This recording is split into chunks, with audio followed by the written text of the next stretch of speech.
Salam Bapak Ibu Saudara, bagaimana kabar Bapak Ibu Saudara semuanya? Saya percaya kita semua dalam berkat perlindungan kasih sayang dari Tuhan. Sampai hari ini kita masih diberi kesempatan untuk belajar firman Tuhan dan merenungkan bahkan menjadi pelaku-pelaku firman Tuhan. Amin. Melanjutkan tema minggu lalu, bagaimana kita bisa menjadi penggenap-penggenap firman Tuhan. Sebab kita ketika belajar firman Tuhan, berarti kita sedang belajar bagaimana kita memahami pribadi Allah sendiri, dan apa yang sudah diucapkan oleh Tuhan pasti akan digenapi. Amin Bapak Ibu Saudaraku. Sebagai umat yang telah dipilih dan dipanggil oleh Tuhan, kita harus tahu bagaimana kita harus hidup, dan bahkan kita tahu kemana setelah kita mati, Bapak Ibu Saudara. Firman Tuhan berkata dalam Filipi 1 ayat 21, "Karena bagiku hidup adalah Kristus dan mati adalah keuntungan." Ini merupakan jawaban yang sudah singkat, padat, dan sangat jelas bagi orang-orang percaya. Akan diterjemahkan apa lagi ayat ini, Bapak Ibu Saudaraku?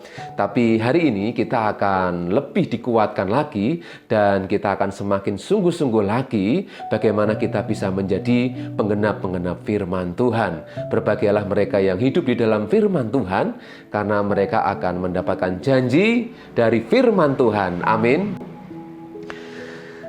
Mari kita mulai dari kalimat "karena bagiku hidup adalah Kristus." Kita seringkali mendengar ayat ini, tetapi kita perlu memahami lebih dalam lagi suatu ungkapan yang disampaikan oleh Paulus sebagai orang yang telah dipilih dan dipanggil oleh Tuhan dan dijadikan sebagai Rasul Kristus, hamba Allah yang luar biasa, dan dia menerima mandat, menerima tugas untuk memberitakan Kristus bagi segala bangsa. Dan mengapa Kristus menjadi fokus utama bagi Paulus, Bapak Ibu Saudaraku?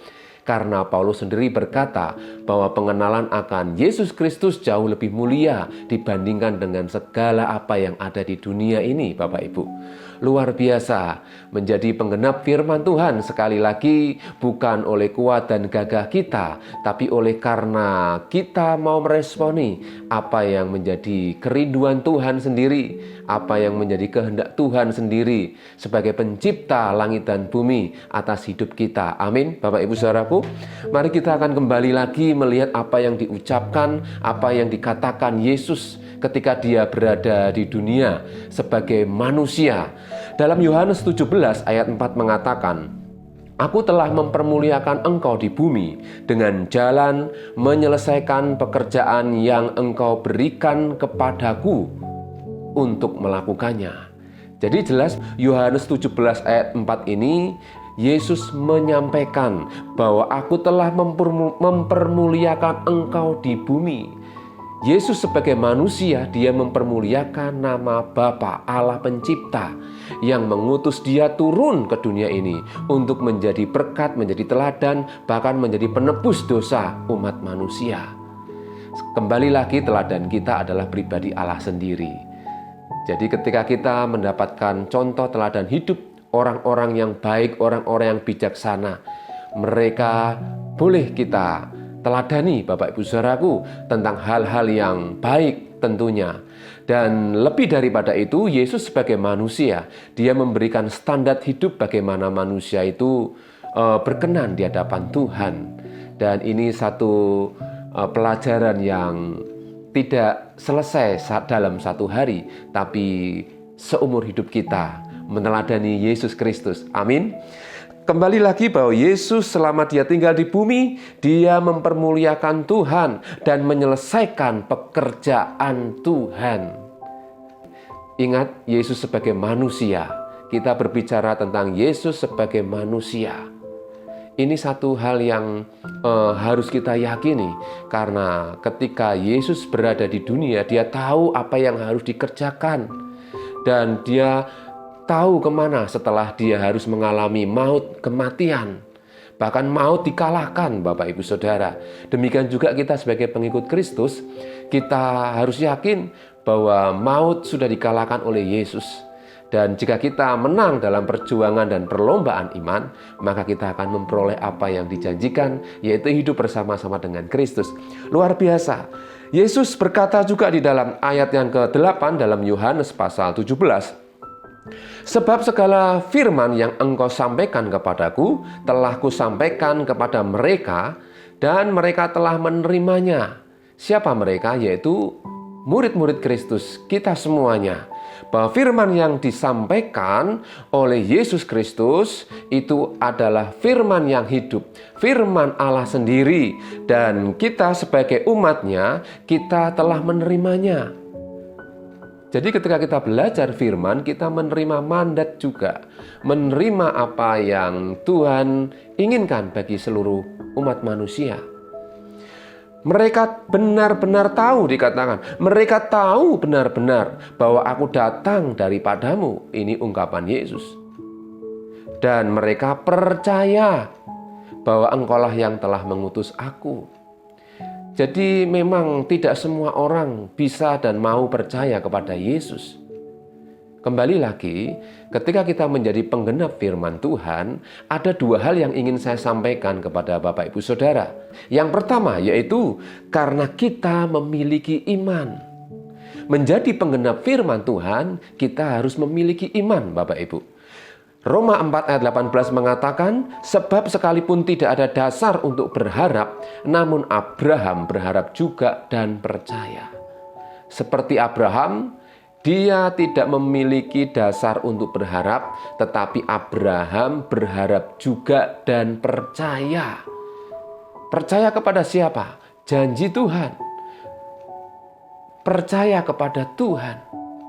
Bahwa ia akan menjadi bapa banyak bangsa menurut yang telah difirmankan. Demikianlah banyaknya nanti keturunanmu. Ini firman Tuhan. Jadi untuk menjadi penggenap firman, kita melihat tokoh Bapak Abraham ini, dia melakukan apa yang menjadi bagiannya dengan taat dan percaya.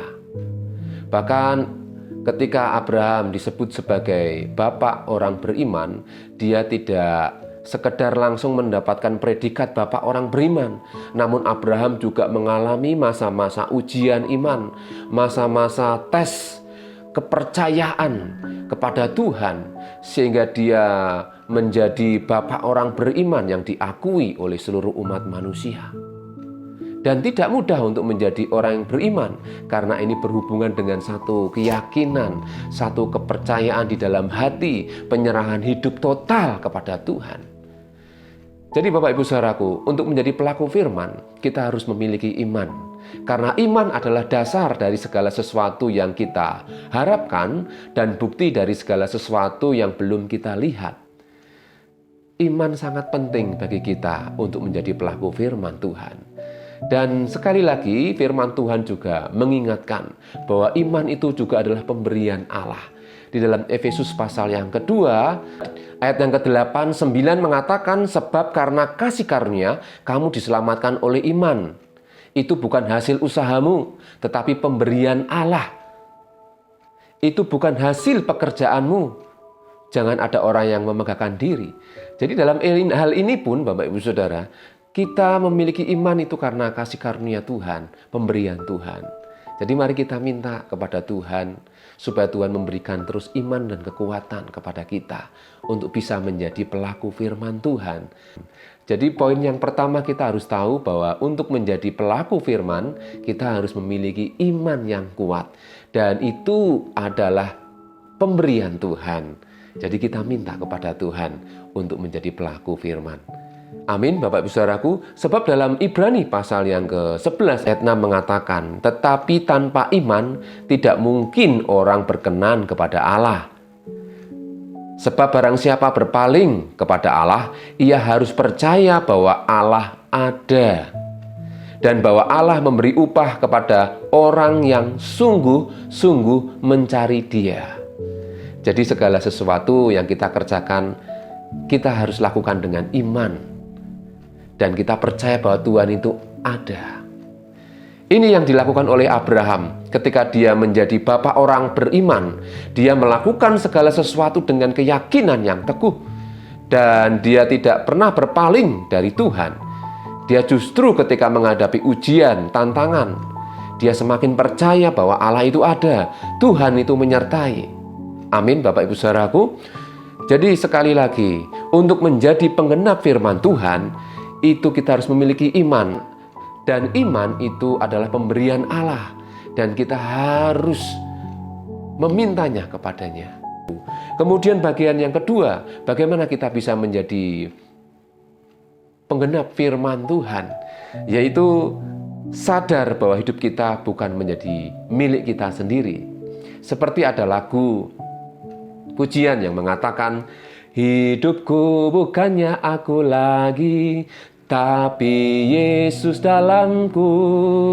Hidupku bukannya aku lagi, tapi Yesus dalamku.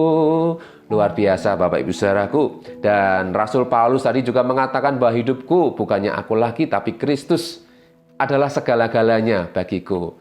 Luar biasa. Lagu ini menjelaskan kepada kita bahwa ketika kita percaya kepada Yesus Kristus, hidup kita bukan milik kita sendiri. Namun Tuhan yang menjadi penguasa tunggal atas hidup kita. Apa maksudnya Bapak Ibu? Galatia pasal 2 ayat 20 mengatakan, namun aku hidup, tetapi bukan lagi aku sendiri yang hidup, melainkan Kristus yang hidup di dalam aku.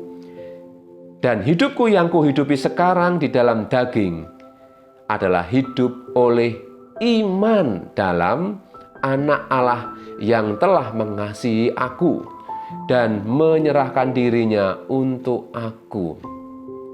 Ini disampaikan oleh Paulus ketika dia menyadari dan memahami betul arti dari kehidupan ini. Bahwa ketika dia percaya kepada Yesus, Yesus menjadi segala-galanya. Luar biasa Bapak Ibu Saudaraku. Ketika manusia jatuh dalam dosa, manusia telah kehilangan kemuliaan Allah. Manusia menjadi tidak berguna di hadapan Tuhan. Namun oleh karena kasih karunia-Nya, kita diberi anugerah untuk percaya, beriman kepadanya, untuk memperoleh janji keselamatan di dalam Yesus Kristus. Jadi sekali lagi ini ada hubungannya Bapak Ibu Saudara. Manusia yang berdosa, manusia yang tidak berguna, dijadikan mulia oleh Tuhan Yesus ketika dia manusia menyerahkan hidupnya kepada Yesus Kristus. Amin. Dan kita yang percaya kepada Yesus tahu bagaimana kita harus hidup. Kembali lagi, manusia yang percaya kepada Yesus tahu bagaimana dia harus hidup, yaitu menjadi milik Kristus. Amin. Karena kita diberi jaminan keselamatan. Ketika kita menyerahkan hidup kita kepada Kristus, kita memperoleh jaminan keselamatan. Bahkan tidak hanya keselamatan selama kita di dunia, bahkan ketika kita mati, kita mendapatkan jaminan keselamatan hidup yang kekal. Luar biasa Bapak Ibu Saudaraku, karena ketika kita percaya kepada Kristus berarti kita meneladani Tuhan sendiri. Kita boleh meneladani siapapun, tetapi tidak semua orang yang bisa memberikan jaminan kehidupan, keselamatan yang kekal, kecuali Yesus Kristus. Karena di bawah kolong langit ini tidak ada nama lain yang diberikan kepada manusia yang barang siapa percaya kepadanya memperoleh hidup yang kekal. Amin. Dan mengapa kita jadikan Yesus sebagai panutan kita Bapak Ibu Saudara? Karena dia adalah manusia yang menjadi standar Allah untuk bagaimana menjadi manusia yang berkenan di mata Tuhan. Luar biasa. Banyak juga tokoh-tokoh dunia atau orang-orang di sekitar kita yang memberikan teladan yang baik, namun mereka masih memerlukan keselamatan. Kisah Rasul pasal 4 ayat 12 mengatakan, dan keselamatan tidak ada di dalam siapapun juga selain di dalam Dia. Sebab di bawah kolong langit ini tidak ada nama lain yang diberikan kepada manusia yang olehnya kita dapat diselamatkan. Nah, jadi dua hal ini yang menjadikan kita bisa menjadi penggenap-penggenap firman Tuhan. Ketika kita memiliki iman percaya kepada Tuhan, kita lakukan segala sesuatu dengan iman, maka kita akan menjadi penggenap firman Tuhan seperti Bapak Abraham. Percayalah bahwa Tuhan menyertai saudara. Apapun yang kita alami sampai hari ini, terus yakin kepada Tuhan. Dia sanggup memberikan kita kekuatan. Dan kita harus sadar bahwa hidup kita ini bukan milik kita sendiri. Sehingga ketika Yesus sebagai manusia, dia rela mengosongkan dirinya. Dia melepaskan segala atribut keilahiannya untuk menjadi sama, menjadi manusia, menjadi seorang hamba, menjadi pelayan. Bahkan dia rela melakukan apapun yang Bapa perintahkan kepadanya untuk menggenapi firman Tuhan. Jadi Bapak Ibu Saudaraku, memang kita tidak menjadi seperti Kristus harus mengalami penyalipan. Tetapi firman Tuhan mengingatkan bahwa kita harus menyalipkan segala yang tidak berkenan. Kita harus benar-benar belajar. Memang secara daging itu berat, tetapi ketika kita menyerahkan total kepada Tuhan, maka Tuhan akan memberikan kita kekuatan. Mari kita tetap bergairah menjadi penggenap firman Tuhan, karena Kristus memberikan teladan kepada kita untuk menjadi penggenap firman Tuhan. Jadi Bapak Ibu Saudaraku, untuk menjadi penggenap firman Tuhan, kita harus memiliki dua hal ini, yaitu iman percaya kepada Tuhan sepenuhnya, seperti Abraham. Apa yang dia kerjakan, apa yang dia lakukan karena dia taat dan percaya. Yang kedua, kita harus sadar bahwa hidup kita bukan milik kita sendiri, tapi kita sudah ditebus, kita sudah dibayar mahal oleh darah Yesus Kristus, sehingga hidup kita menjadi milik Kristus. Dan kita hidup bersama dengan Kristus, baik di dunia ini maupun bersama dengan Tuhan kelak di surga. Ini satu perkara yang harus kita pahami. Sehingga ketika kita menjadi pelaku firman, kita tidak berjalan sendirian, melainkan penyertaan Tuhan selalu ada. Karena hidup kita menjadi milik Kristus. Amin Bapak Ibu Saudaraku. Dan kapan Tuhan menyertai kita? Ketika kita hidup di dalam pimpinan Tuhan, yaitu hidup di dalam Roh Kudus. Roh Allah sendiri. Dia akan membimbing kita. Dia akan mengingatkan kita, menuntun kita, bahkan menegur, menasihati kita melalui firman-Nya. Luar biasa Bapak Ibu Saudaraku. Mari kita tetap terus bergairah dalam hidup ini sebagai penggenap firman Tuhan. Karena hidup kita itu singkat, seperti uap yang sebentar kelihatan lalu lenyap. Mari kita lakukan apa yang menjadi bagian kita, dan Tuhan akan melakukan apa yang menjadi bagian Tuhan dalam hidup kita. Luar biasa Bapak Ibu Saudaraku, tetap bergairah. Tuhan Yesus memberkati. Kita akan berdoa. Bapa di surga, terima kasih hari ini kami sudah mendengar firman-Mu, firman yang menguatkan, firman yang meneguhkan kami. Kami semakin percaya justru ketika kami mengalami masa-masa yang sukar dalam hidup ini, kami sedang dalam penyertaan Tuhan, dan kami terus sebagai penggenap firman Tuhan. Kami percaya hari ini Engkau Tuhan memberikan kami pengurapan yang baru, kekuatan yang baru, dan kami sadar bahwa hidup kami bukan milik kami sendiri. Urapi kami, kuduskan kami, layakkan kami menjadi umat Tuhan yang semakin berkenan. Terima kasih Bapa, berkati hidup kami, berkati keluarga kami, pekerjaan kami, pelayanan kami, apapun yang kami kerjakan Tuhan buat berhasil, sehingga kami menjadi orang-orang yang beruntung di dalam Tuhan. Dan berkati juga kota kami, bangsa dan negara kami serahkan dalam perlindungan, penyertaan Tuhan. Bahkan kami juga berdoa bagi para pemimpin kami, presiden, wakil, para menteri, seluruh aparat negara. Engkau berikan roh takut akan Tuhan. Kiranya damai sejahtera Tuhan melimpah-limpah turun atas kami. Terpujilah nama-Mu Bapa. Kami serahkan doa kami dalam nama Tuhan Yesus. Haleluya. Amin. Tuhan Yesus memberkati.